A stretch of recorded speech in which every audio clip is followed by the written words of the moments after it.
Just one pair?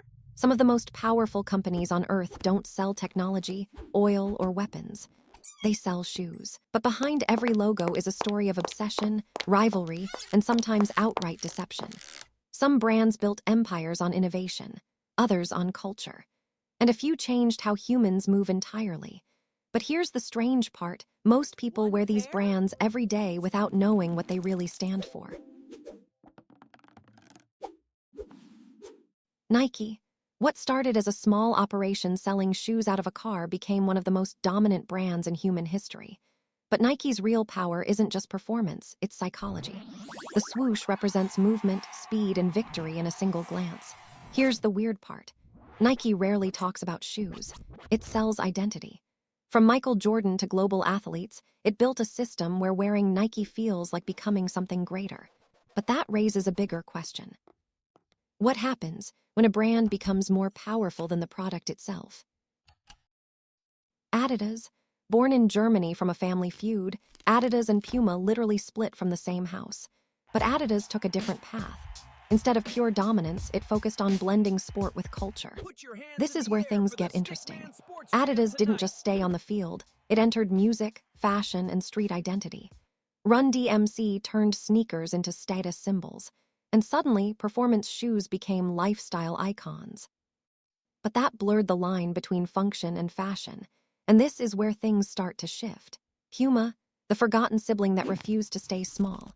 Puma leaned into speed, rebellion, and risk. Instead of competing head-on, it built its identity around bold moves and unconventional partnerships. Here's the strange part. Puma often thrives when it breaks rules, not follows them.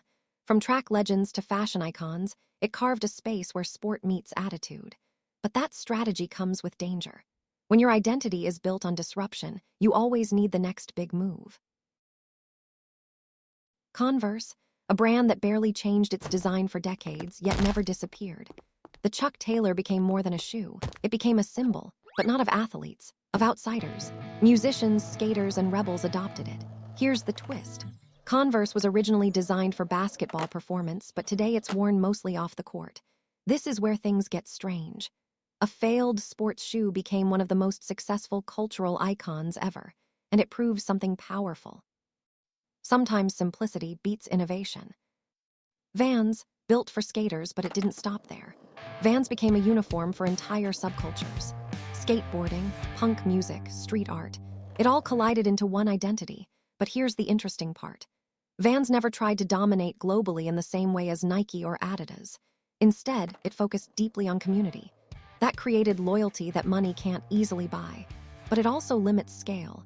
And that tension between authenticity and growth is where things become complicated. New Balance, the brand that quietly did everything differently. While others chased hype, New Balance focused on comfort, craftsmanship, and balance. This is where things get unexpected. For years, it was seen as unfashionable, almost boring. But then something changed. People started valuing authenticity and quality again. Suddenly, New Balance became cool without trying. And that reveals something deeper about human behavior. Trends don't always come from pushing forward. Sometimes they come from standing still. Reebok, once a giant, now a lesson in how fast things can change. Reebok dominated aerobics, fitness, and lifestyle in the 80s and 90s, but then it lost direction. This is where things get dangerous. In the shoe world, relevance is everything. If you lose cultural connection, you disappear.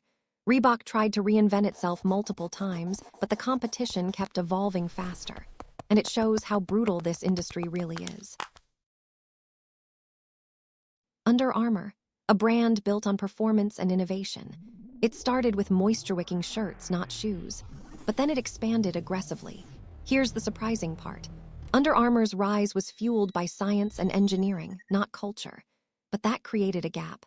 While others built emotional connections, Under Armour focused on function. And this changes everything. Because in footwear, performance alone isn't always enough to win. Crocs, one of the most What are mocked shoes in those? history Look that at these somehow became abominations! unstoppable. At first glance, they look simple, I even love 'em. ridiculous. But Best here's the purchase weird ever. part. They are engineered for extreme comfort, durability, and practicality. And then something unexpected happened. They became fashionable. Celebrities, collaborations, and internet culture turn them into a statement. This is where things get strange. The ugliest shoe became one of the most desired. And it proves that perception can flip overnight.